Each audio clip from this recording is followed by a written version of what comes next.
They found Alpha King Kairos in the war hall at dawn. The table his grandfather built, where treaties were signed and wars ended, lay in pieces across the floor. His claws were still out, and in his hand, clutched white-knuckled, was a small whistle, carved from moon-pale bone, the only thing left in his son's empty cradle. 7 days. My king, the healers say, 7 days before the bond phrase, before his wolf forgets my scent, before I lose him forever. He turned. His eyes weren't gold anymore. They were black, and on his forearms the first bond scars were already forming, silver lines beneath the skin, visible proof that a father was being torn from his child. Find her. I'm not going to dress that up. That's not rage, that's grief wearing a monster's face. 36 hours before Kairos destroyed his war hall, an Omega named Nyla stood in the royal nursery with trembling hands. She lifted the sleeping prince, Emric, 2 years old, from his cradle. I'm sorry, I'm so sorry, but I can't let them hurt you. She moved through servant tunnels, narrow, dark, rats scurrying past her feet. Here's what people get wrong about this part. She wasn't a thief. She wasn't a rebel. She was a woman who overheard the wrong conversation. And now she was running with the most valuable child on the continent, strapped to her chest. She emerged outside the walls, looked back once. Forgive me. Your father doesn't know what they're planning. And by the time he finds out, it'll be too late.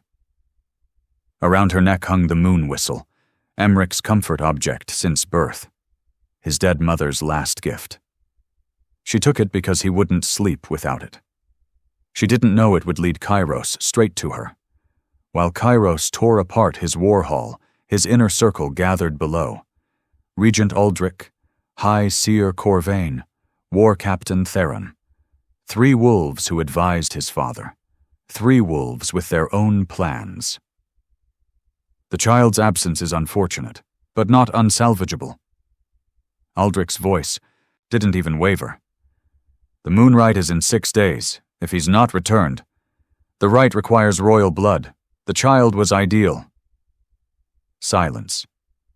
Then Corvain, quieter. Young enough not to resist, old enough to last through the binding. Last? Until the land drains him. Theron shifted his weight. You're talking about killing the heir. We're talking about power. 1 child for 10,000 years of prosperity. If you've ever sat in a room where powerful men discuss a child like a line item on a budget, you'll understand why Nyla ran. She wasn't brave.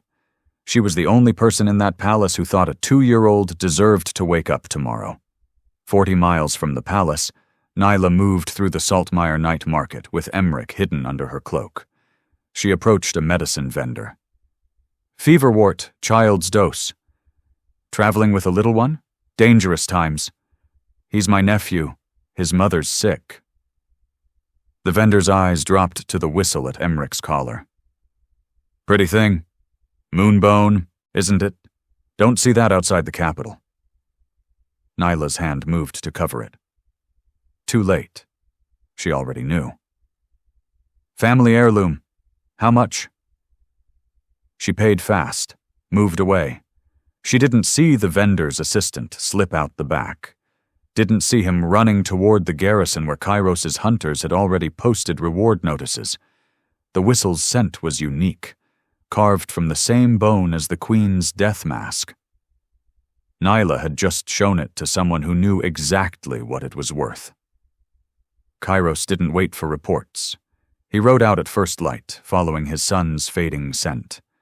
He stopped at a crossroads, dismounted, touched the ground with 2 fingers. She came this way, less than a day ahead. His second-in-command, Wren, approached. A vendor reported a woman with a child and a moonbone whistle. She asked about the old moon shrine. Kairos went still. His jaw tightened. The Seers people were asking about that shrine too, last week. Something about royal blood and moon rites. What did you... Just say, I don't know details, but the shrine, now. He mounted his horse. 2 days gone.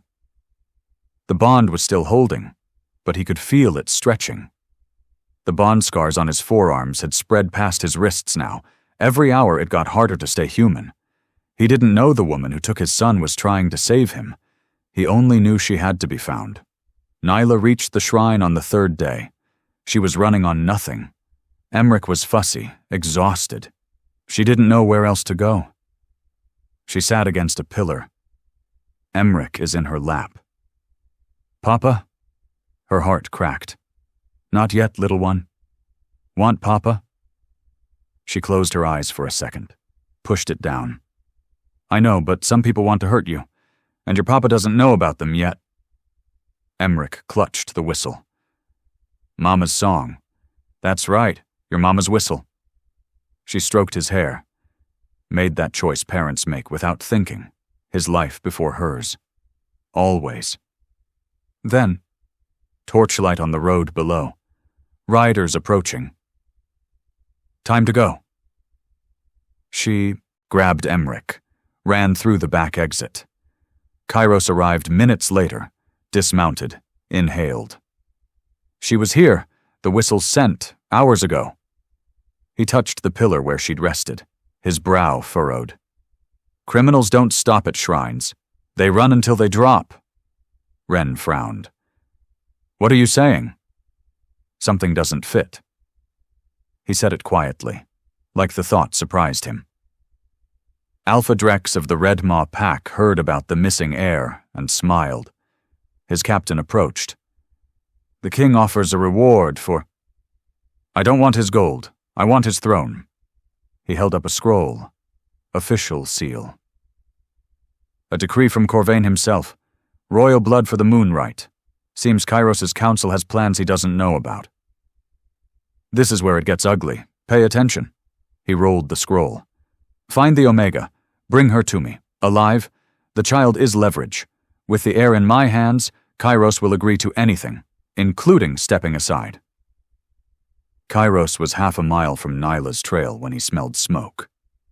Millbrook, a village of 50. Farmers, families. Drex's wolves were burning it. They're clearing the road, Ren said, driving everyone toward the marshes, flushing her out. Kairos's eyes were black. His claws were out. His son's scent was fading by the hour. Every second he delayed, the bond stretched thinner. Then he heard it. A child screaming. Not Emric. A human girl trapped in a burning barn, wolves circling. Ren saw his face. Kairos, if you stop... I know. The trail will go cold. Drex will reach her first. I know. The girl screamed again. Here's the thing about Kairos, and you need to understand this for later. He looked toward the marsh where Nyla's scent disappeared, then back at the burning village, and he made his choice. He turned toward the fire. Get the villagers out, all of them. Kairos. Now. He crashed into Drex's wolves like a storm. They weren't expecting the king himself. They weren't expecting the fury of a father who'd just chosen strangers over his own. Son's trail. By the time the village was safe, Nyla was gone. Across the marsh, out of reach. 4 days now. The trail was cold, and somewhere ahead, Drex's faster wolves were closing in on the woman Kairos had just let escape. He stood in the ashes, hands shaking, bond scars glowing silver beneath the soot on his skin. Hold on, Emric, I'm coming. Nyla reached the ferry out of money, out of food, almost out of hope. I need to cross. The boatman studied her. Old, weathered, suspicious. Crossing costs coin. I can work on the other side. Heard that before. Emric shifted in her arms.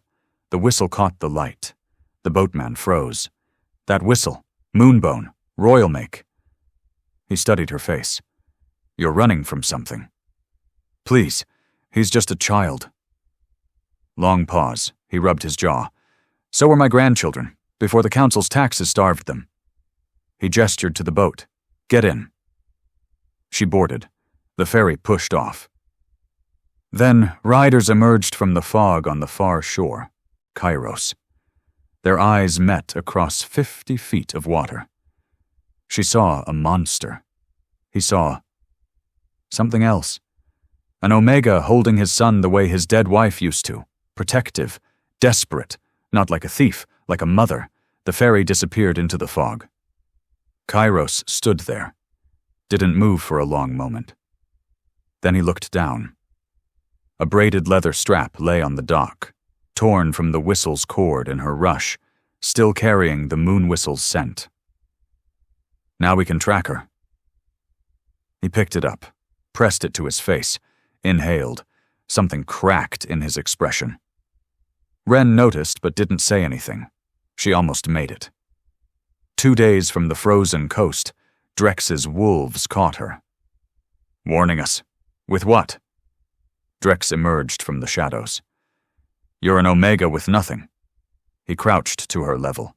Nyla pulled Emric closer. "I'm not going to hurt you. I'm going to help you." "Help me?" He held up the scroll. "The Moon Rite. Kairos' council planned to drain your little prince dry. You knew that?" "That's why I took him." "Brave." Something like respect flickered across his face. Then it was gone. "Stupid, but brave. Here's my offer. Come with me. Let me use the boy to force Kairos to abdicate. When I'm king, you both go free." "And if I refuse?" "Then I take him anyway. Less pleasant." Emric tugged her sleeve. "Mama's scared." He'd never called her that before. Nyla's throat tightened. Her face hardened. "You'll have to kill me first." "Fine. The hard way." His wolves closed in. A horn sounded, distant but coming fast. "Kairos, half a mile out," Drex cursed. "Take the child. Leave her." Chaos erupted. Wolves lunged.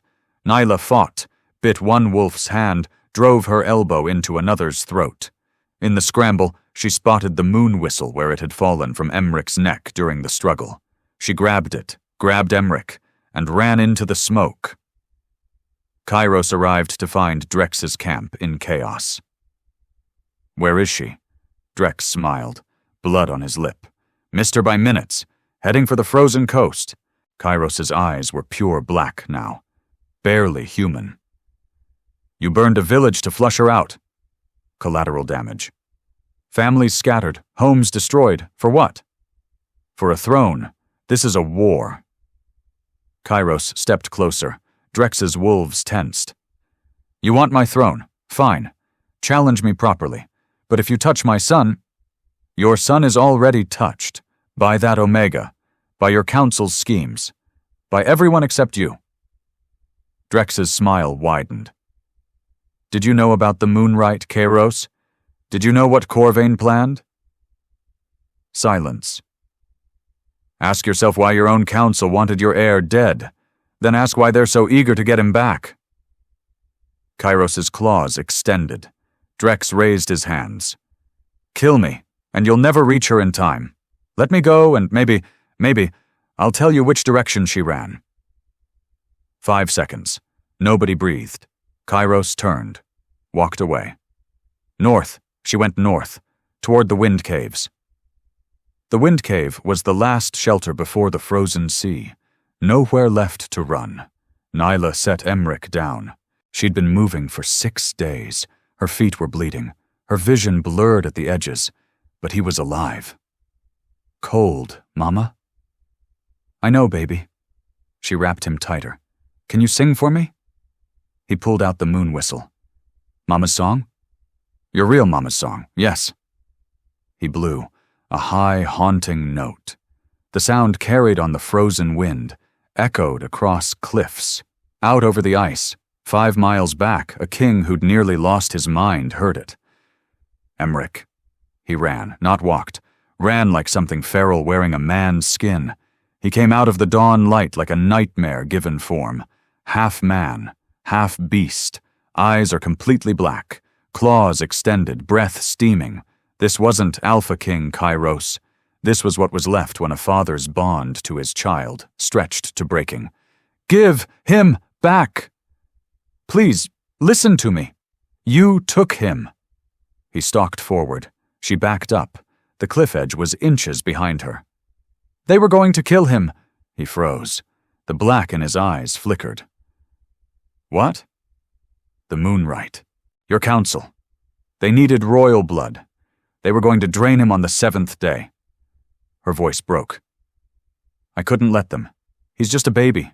He calls for you every night, and I couldn't let them hurt him." Wind. Silence. The world is holding its breath. "You're lying." "I'm not. I heard them. They said he was ideal. Young enough not to resist, old enough to last through the binding, but they didn't mean survive. They meant to last long enough." His claws retracted slightly. Eyes flickered gold.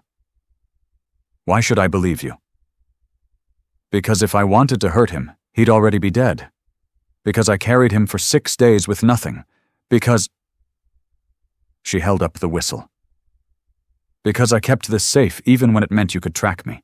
Because I couldn't let him cry for it." Emric reached for her. "Mama?" "Scared. Want Mama." Both adults froze. Kairos looked at his son, reaching for another woman. "I want you to sit with that for a second. 6 days ago, this man was a king. Now he's—" watching his son call someone else Mama. They came like they'd been expected. Calm. Unhurried. "My king, you found her. Well done." Kairos turned slowly. "What are you doing here, Aldrich?" "Ensuring the heir's return. The Moon Rite is tonight." "She says you planned to kill him." Silence. Corvain and Theron exchanged glances. Too quick. "The Omega is a criminal. She'll say anything." "Then explain the rite. What exactly happens to my son tonight?" Aldrich's mask slipped, just for a second. "The binding requires sacrifice, but the kingdom needs— My father never bound a child. My grandfather never drained royal blood." Corvain stepped forward. "The old kings were weak. We need strength. 1 child for 10,000 years." Kairos's claws extended. "That's my son." Aldrich dropped all pretense. "That's the kingdom's property, as are you." He gestured. Guards raised weapons. "Hand over the child, and the Omega." Nyla backed toward the cliff, and Emric clutched tight. There it was. No more masks.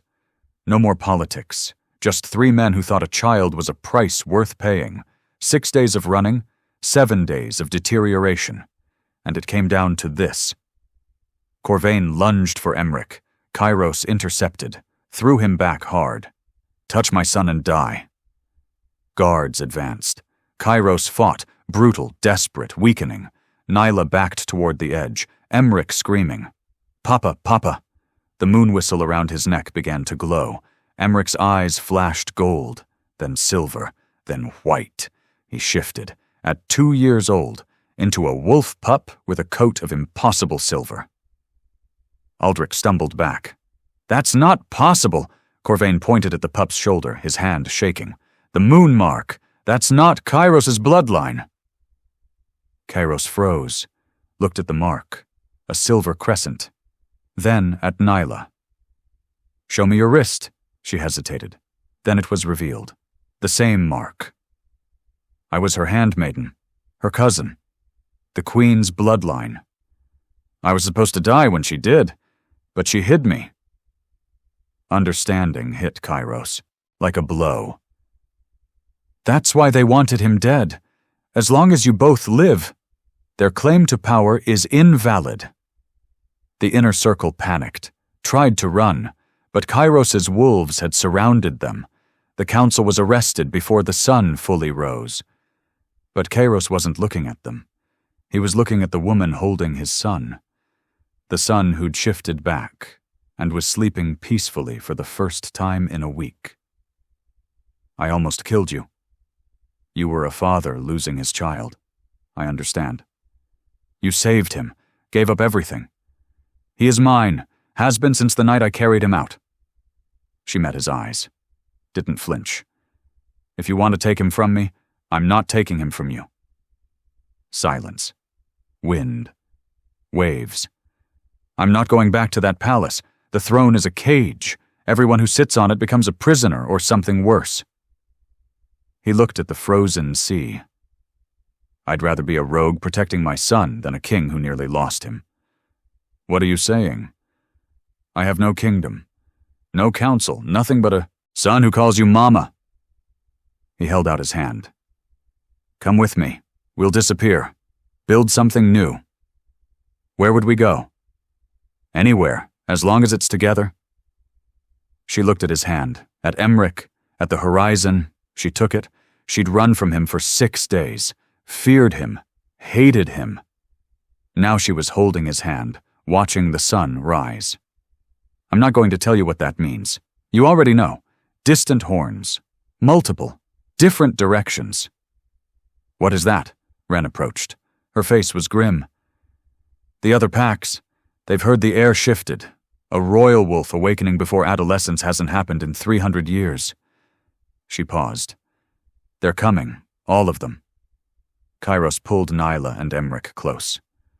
Then we'd better start running. She stole the heir to save him. He destroyed his kingdom to find them. And now, with every pack on the continent hunting for the boy who shifted too soon, they were going to have to run again. But this time, they wouldn't run alone.